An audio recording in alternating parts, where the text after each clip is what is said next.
Well, guys, hi, it is Brent Abel here at webtennis.com, and I just want to take a few minutes and tell you my Tom Stow story. I think some of you have heard it, but a lot of you I know have not.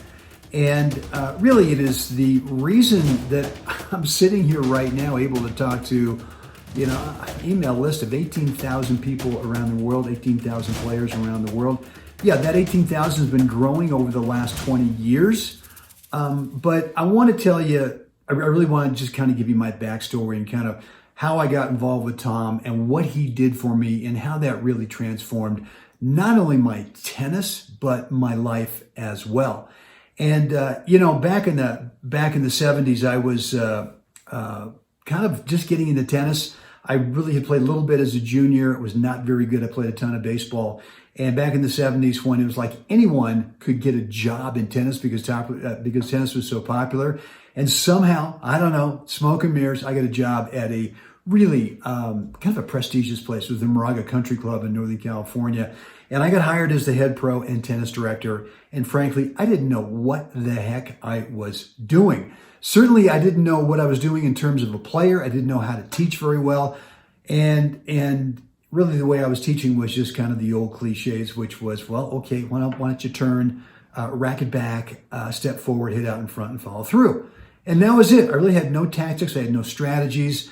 And my technique was from stroke to stroke. It was like a completely different story, right? There was no real kind of common thread between all the technique that I was trying to teach. As a player, I was not very good. I'll be frank with you. I was not very good. I was starting to play some tournaments in the kind of the mid 70s, got this job in the late 70s, and really had not done anything as a player.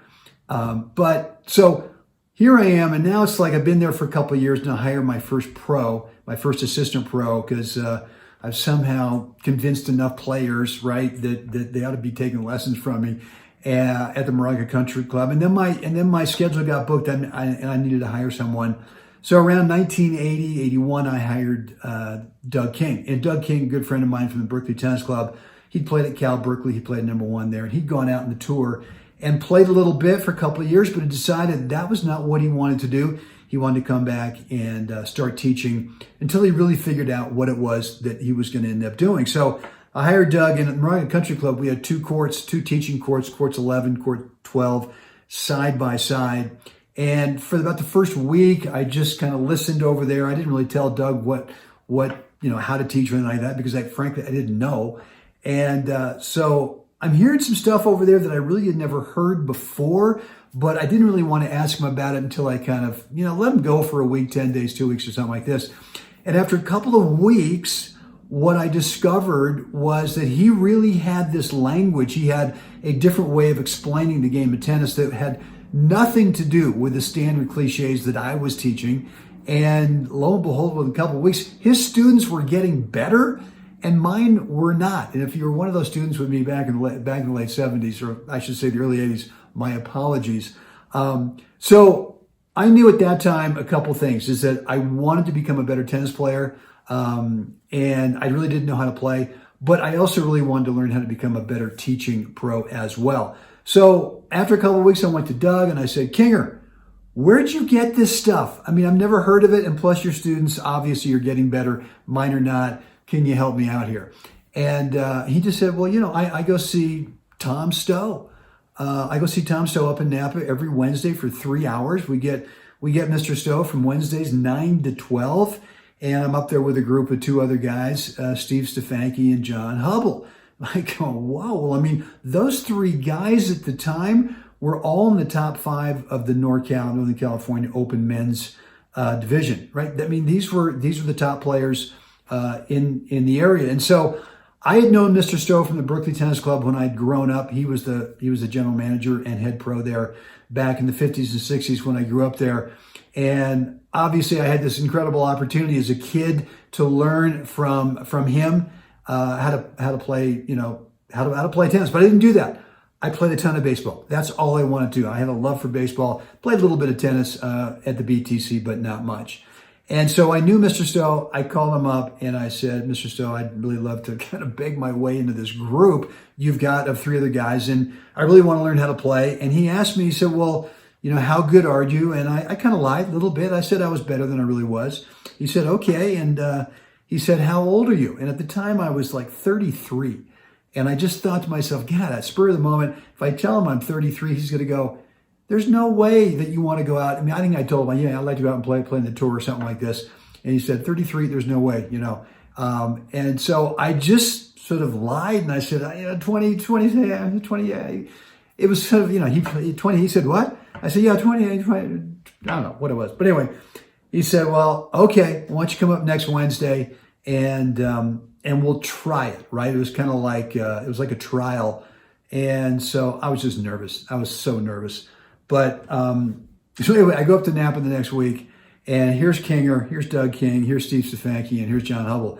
These guys are just pure Stow. I mean, you can see what they're doing, and they are like, as I said before, the top 5 in NorCal, and here I am down below. I'm at like 385, I don't know, in NorCal. I mean, I'm nowhere near these guys. And so Mr. Stow looks at me, he hits a few balls, and we stop, and he comes over and he says, well, Mr. Abel, you've really got nothing that I can build around. So I'll tell you what, you got a choice. If you want to stay, you have to completely forget everything you've ever thought you knew in the past, and you have to do exactly what I say. Or you can just go ahead and say, hey, cool, it's fine. You can go, there's the gate, it's your choice. And, my thought back then was just, well, what have I got to lose, right? I mean, it can only get better. If all that I get from him is maybe a little something, I mean, it's more than what I've got right now. So I said, fine, I'll stay. So I stayed with Mr. Stow, and I got 18 months with him. Unfortunately, he was at the end of his life then. He ended up passing away in 1983. So I really got the last 18 months of his life. And I wish I'd had more, but he really, even the first day that I was there, all of a sudden, he's talking about tennis in a different language. He knows I'm into baseball. He knows I'm into sports. He starts talking about tennis in terms of how it relates to baseball. And all of a sudden, the light bulbs are just flashing, right? They're just going off. And after that first day, I will just never forget that feeling of going, I'm in the right place. I've made the right decision. I'm in the right place. I will do anything this man asks me to do. And so sure enough, for the 18 months, I did whatever he asked me to do. And there were moments in there during those 18 months where my improvement, line was not a gradual straight line up. Here, it was a lot of this, right? And some days, some weeks, months, I'd be plateauing, even instead of taking a dip. And I was not fully understanding what he was talking about, primarily because Mr. Stow at the end of his life was not a great communicator. He was a little bit frustrated with me.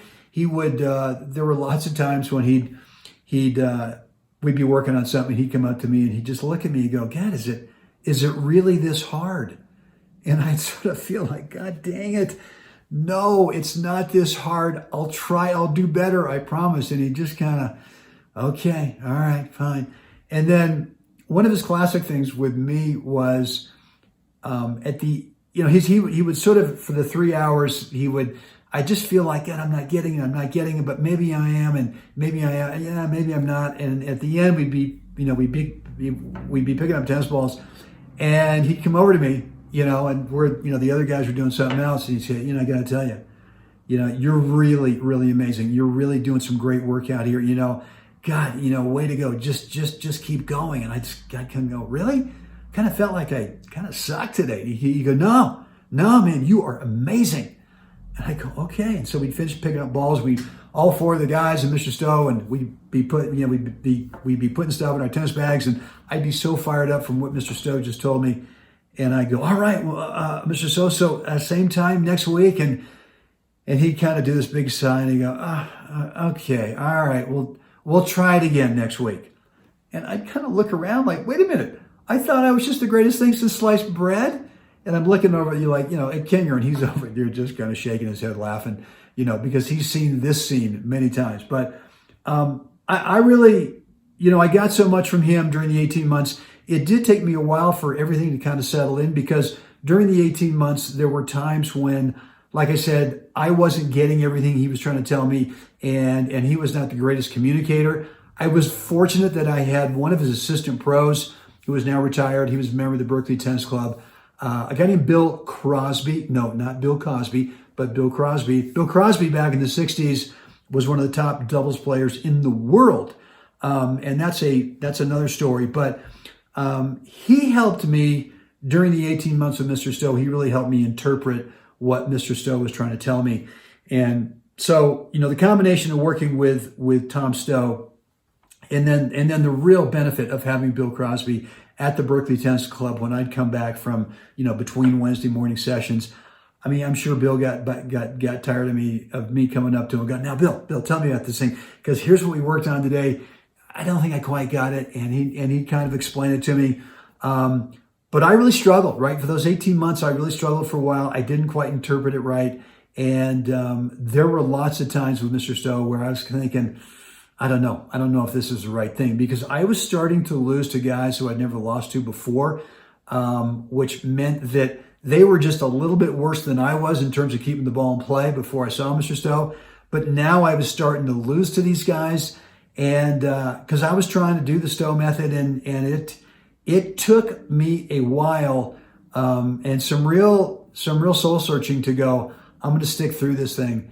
And look, I mean, the long story, or I should say the short story of it, and it's not that short, it's already 11 and a half minutes, is that he passes away, Mr. Stow passes away in 1983. And actually, my time then when he was gone from then until the fall of 1984, I had some time to kind of let his stuff absorb. And in the fall of 1984, Rob Olson and I played the U.S. National 35 Hardcourt Doubles. We were unseeded. It was a full draw of 64 teams. You don't see that anymore in the national events. But at a full draw of 64, there were no buys. And I said that we were unseeded. And so we end up winning the tournament, right? We're unseeded. And by the time we got to the finals, we were so over the top confident in being able to first serve, being able to poach, being able to return serve. We ended up winning the finals against, I think, the number 3 seed, 6-1, 6-2. And there's another funny story that I'll tell you another time about the end of that match. But what I got from Tom Stow in that short 18 months, where I went from literally having no idea about how to play the game, I had no idea how to teach the game, and then got incredibly fortunate to have hired Doug King, and then having this plan with Mr. Stow, and just kind of going through the ups and downs with Tom, and then being able to come out of that. The result was, like I just said, my first national gold ball. As of the time of this recording, right now, this is in September. No, this is October 1st of 2019. I mean, since then I've won 9 more, so I've got a total of 10 USA national gold balls in both singles and doubles. I've been selected to 3 USA 4-man World Cup teams, and there's no question, absolutely no question, that Tom Stow gets 100%. If I could give him more, I would, but he gets 100% of anything I've ever done in tennis, and that means as a player and/or as a coach. And another quick thing about winning that 1984 doubles title is the first thing I wanted to do. First thing, it was bittersweet. First thing I wanted to do was call up Mr. Stow and just cry like a baby boy and just go, oh God, thank you, man. Thank you so much for what you have given me. And it was bittersweet because I couldn't do that, right? He passed away the year before. And so I wanted to call him before I called my mom, before I called my dad. I did call my dad, and the big transformation for me was I sort of felt like a little bit of an underachiever. I tried so hard to become a better player before I saw Mr. Stow, and really had never done anything. It was sort of feeling like, well, maybe I'll just never, because I always considered myself a pretty good athlete, but I just couldn't figure out this tennis thing. And so I remember calling my dad and just saying, Dad, God, we won it. We won the nationals. I feel like I can do whatever I want. I feel like I don't have any limits on myself. And so for me, not only was that result incredible that I got from Mr. Stow, but the transformation of now believing so much more in myself that I could do things that I really didn't think that I could do before, not only in tennis, not only in my coaching, but also in other areas of my life as well. So really what's happened ever since then is my coaching has really taken on a real common denominator through all the strokes, all the tactics, all the strategies of what I got from Mr. Stow. And I never even told you in the beginning of this thing, if you're still here with me, we're 15 minutes into it now. I'm not going to edit this thing. I'm just going to let it go. Tom Stow was the coach behind Don Budge. And if you're young enough, Don Budge, that name may not ring a bell. If you're old enough, it does ring a bell. Don Budge was the first player, male or female, to win the Grand Slam, right? To win the calendar Grand Slam. Won all 4 majors in the same year in 1938. And that's almost, we're like almost 100 years ago. And Mr. Stow was the one who coached him to that Grand Slam title in 1938. And that was a big deal, right? And then after that, Tom became a club pro and really did some great things at the Berkeley Tennis Club. Don Budge was not his one and only guy. It wasn't like a one-hit wonder. Mr. Stow coached the guys, the gals. He had just a whole list of world-class players to his credit. So I was really lucky, obviously really fortunate to get him at the very end of his life. And my teaching now, and the reason I'm bringing this up is because what my All Lessons package is, it's really my version of it's my interpretation of Tom Stow. And is it pure Stow? No, it's a little bit more modern because of the racket technology and the string technology and the things that we can do. But I know if he was around today, that even if he differed a hair from me, it would not be that much different. So that's my story. That's my Tom Stow story. I hope you enjoyed it. If you have any comments or questions, would love to read and respond to them. I don't know where this is going to be posted. It may just be on a private webpage. And if that's the case, just go ahead and shoot me an email, brent@webtennis.com. If I've got the guts to put this up on Facebook or YouTube, then just go ahead down below in the comment section and let me know what's on your mind, any questions or whatever. Guys, with that, I don't think I left anything out. That's pretty much it. Get out there today. Go out there today. Help someone else have a spectacular day. And thank you for hanging out with me today.